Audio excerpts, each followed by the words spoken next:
print the full charge as a, print two things, print the working copy, print that, print the proposed instruction, and then print the full instruction. Okay? So I have both of those. All right.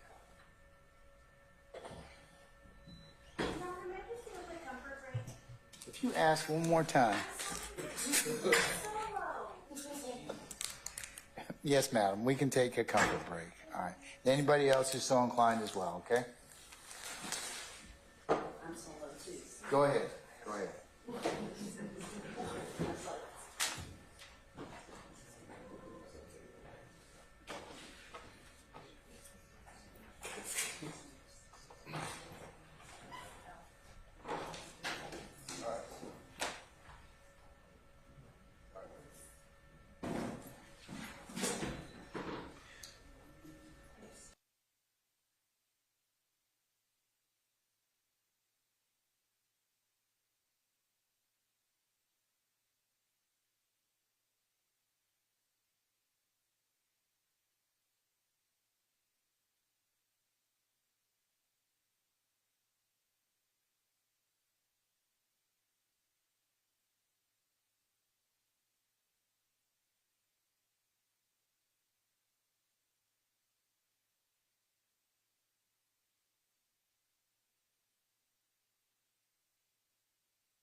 a difference. I'm not going to give them the instruction anyways, but I'm not going to read of course, the authority and citations, but I'll print the page just for our discussion, okay?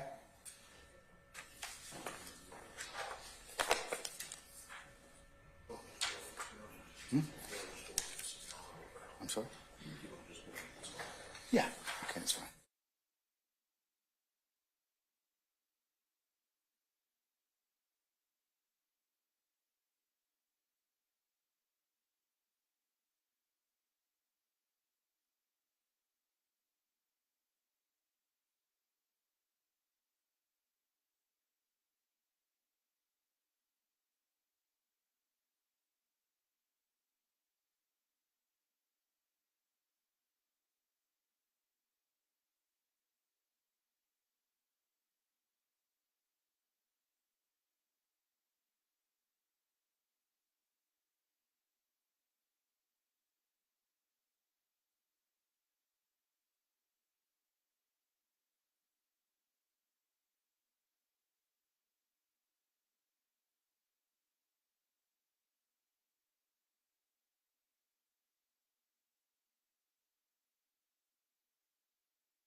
Everybody back?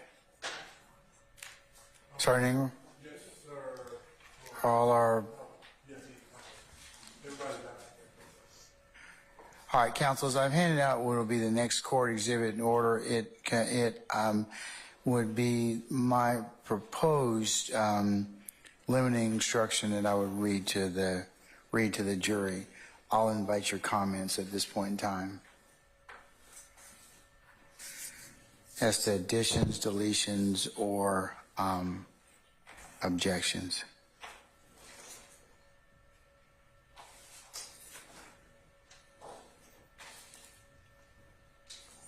You want to ask Phil Mark wrong?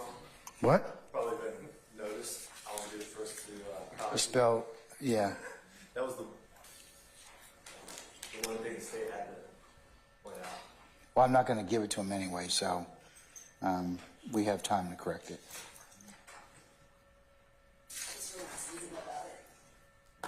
Yeah, I see that.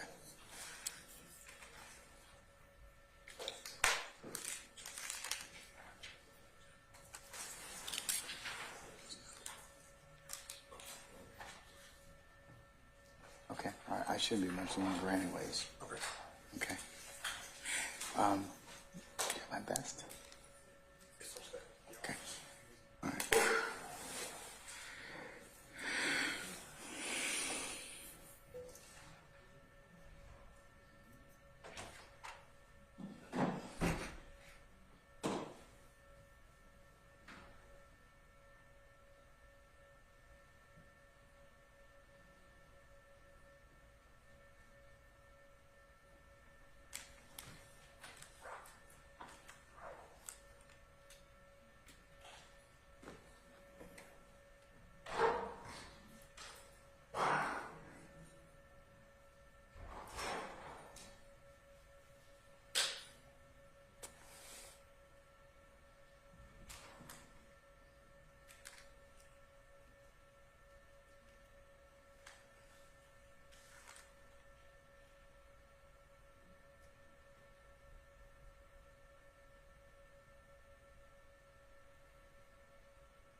Okay, has everybody had an opportunity to read the court's exhibit?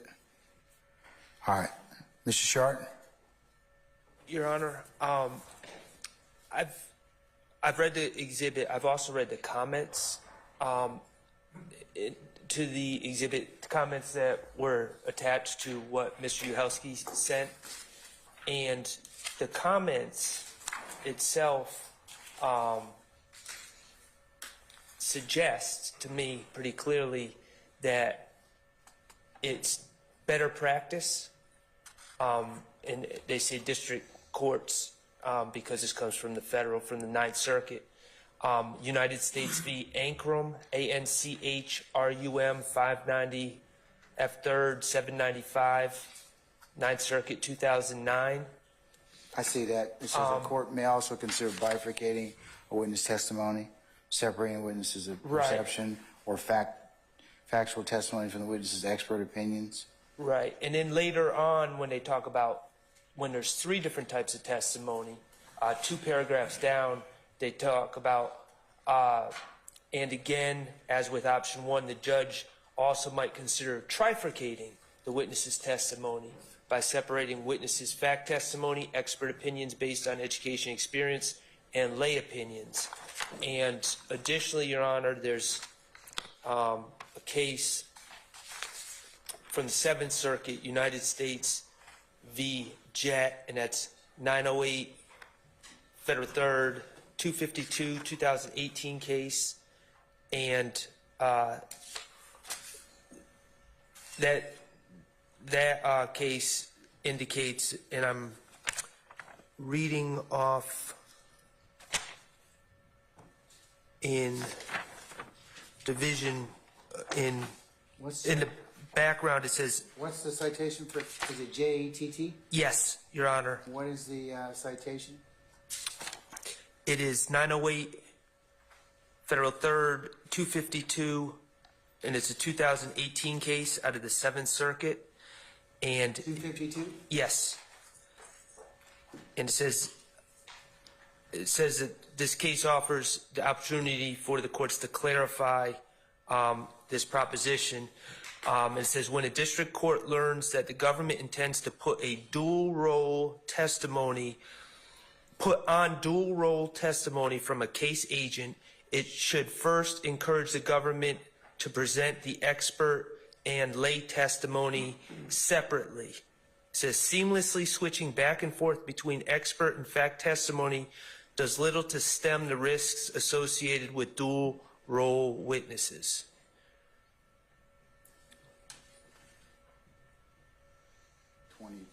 Head note 22. Well, I'm looking at it right now.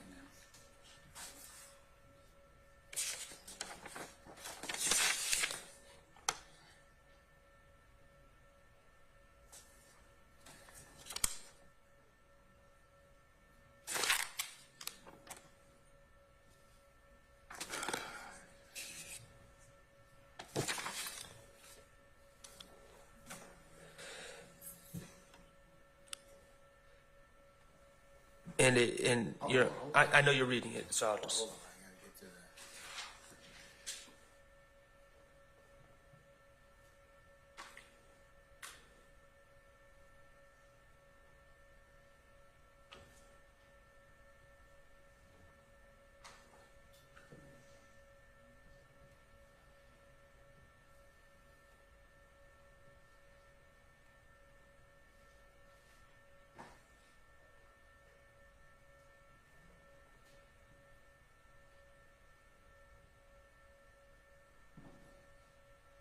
And Jet, was he qualified as an expert?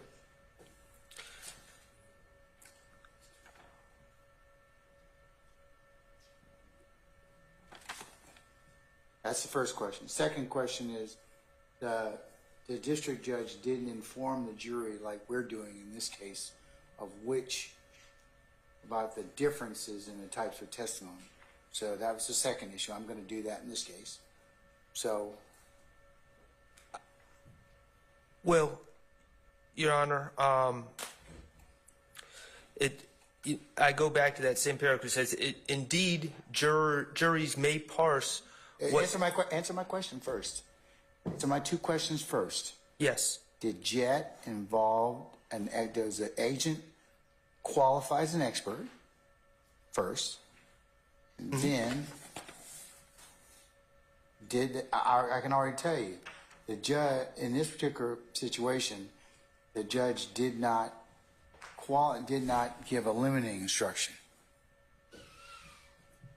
I don't know if he's qualified as an expert.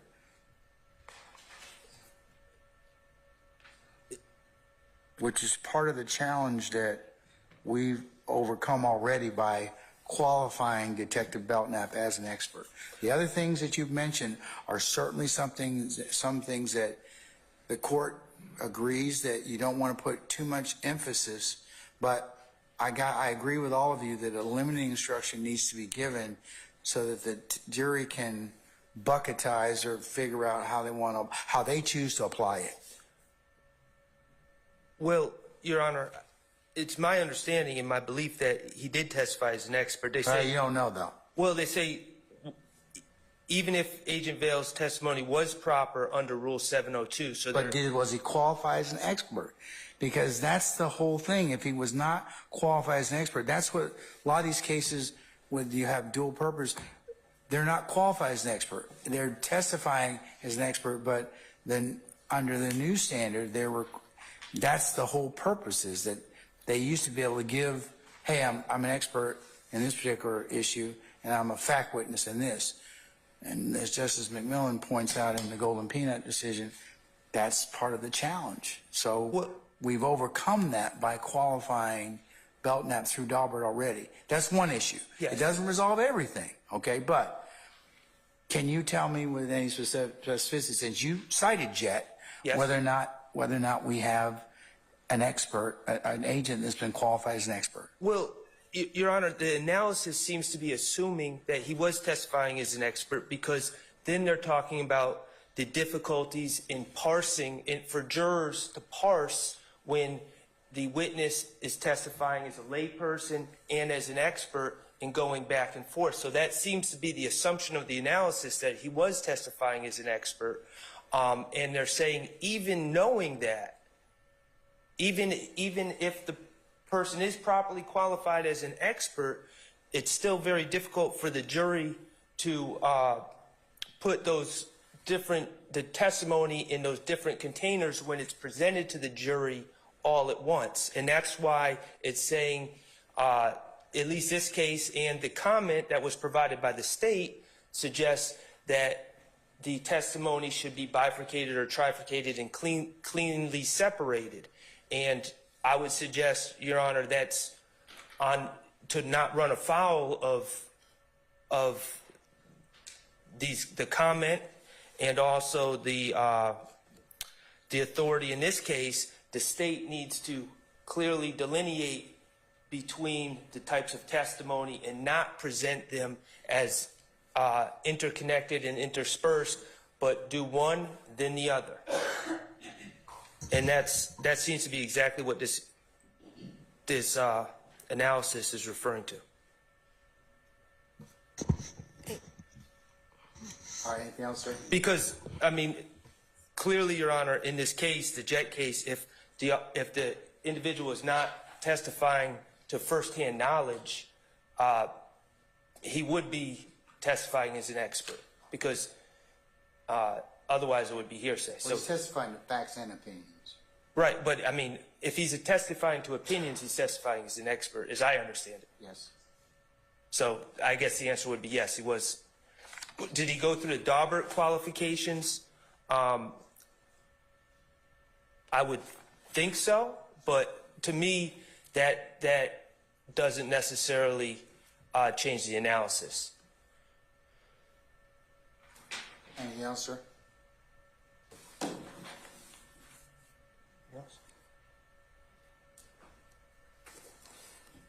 All right, thank you. That's it. State wish to respond?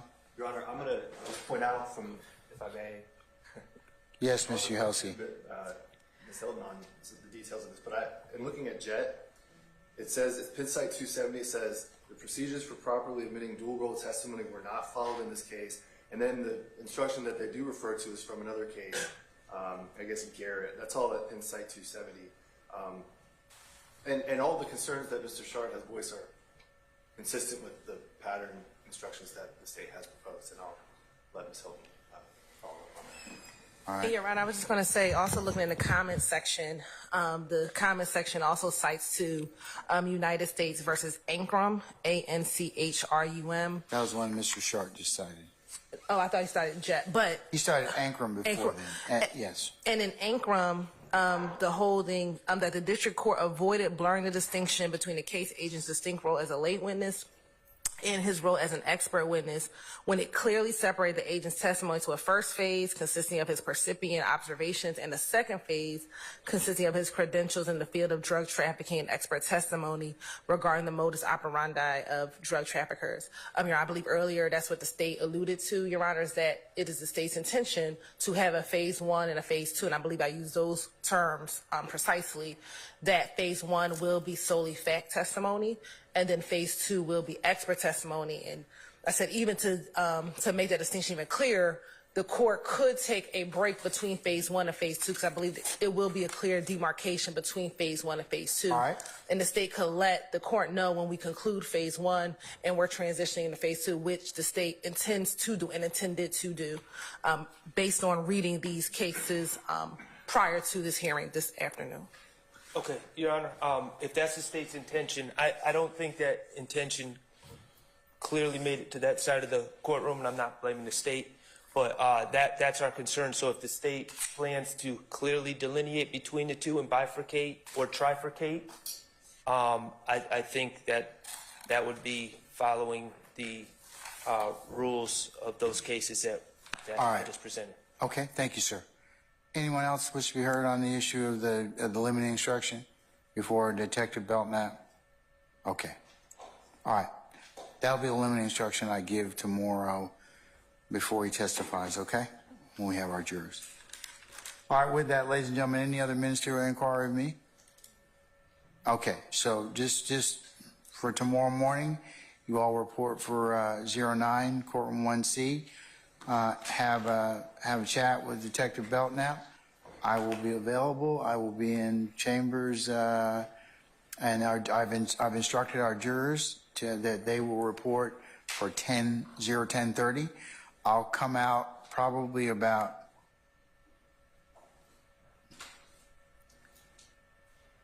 if you all have concluded your business. If you just let one of the sheriff's team know. Then I can come down and talk with you, assuming all parties are in place at that time, okay? Yes, Your Honor. All right. Any further inquiry of me? Not on behalf of Mr. Williams, I'm just assuming, I'm just assuming that Mr. Williams' Twitter can come in without a foundation by both sides, because I think we discussed that yesterday. And if that's not true, then I don't want to cause a ruckus tomorrow, but that was my original motion. Ms. Hunt said that all Twitters can be played or whatever, relied upon. So, Your Honor, we are prepared to address certain tweets, and we can do that in the morning, but we do have a response to Mr. Steele regarding tweets, what tweets we believe could come in under like a rule of completeness argument, and so we can reserve that in the morning, but we'd be prepared to argue that. Why? Why? I mean, we can Why? do it tonight. Because I got too. jurors in a box. I mean, we could do it tonight, Your Honor. I got jurors in a box. yes, How many yes. times I got to tell you all? I don't like stopping. I really like those people to hear what you all have. You're right. I would just think it was 6:30 in the evening, but we can have the Look, do you have the tweets? We have. Okay, Mr. Steele's asking, is he going to have to basically, will they come in without foundation, without requirement of basically a custodian? Is that what you're saying? Okay, that's what he's asking. So I think there's two different issues. So foundation and authenticity, that's one issue, but whether or not can come in, we believe some of the tweets that Mr. Steele will be trying to get in is self-quotation. Okay, that's So different. that- Okay, right, that's so different. so foundation. What he's asking is, does he have to worry about having a custodian? Are you going to admit, basically saying without him going through the nut roll of getting somebody here from Twitter? No, if he could pass the self-quotate, the other admissibility. No. The we're not record, gonna have the record as a whole is admissible, just like any business record. Okay? No. Just stop shaking your head, Miss Love. I run this show. Okay? Stop shaking your head. All right? All right? You all don't understand. When you do an authentication document, the document itself comes in. It's subject to other objections, but the record itself, what you've done is you've taken out the foundation requirement. That's all it is. Yes. It's still subject to other objections, lawful objections and invalid objections, such as hearsay or other things that would be appropriate. So that's all it does. Yes. So he's asking, for the third time now, if you're going to object or require a foundational custodian or others to come in and basically testify about that or authenticate that this is Mr. Williams' Twitter record. No, we will not Okay, have so- authenticity objection. Okay, so the thing we got to argue over tomorrow is whether or not his statements Yes. come in or fall within some particular exception. Yes, Your Honor. Exactly. Does that answer your question, Mr. Steele? Yes. Thank you. All right. I don't know why that was so difficult. All right, anybody else? Okay, all right. Okay, unless y'all have anything else, I will see you all in the morning, okay? All right, we'll be in recess until tomorrow morning, and I'll see you all then. All right.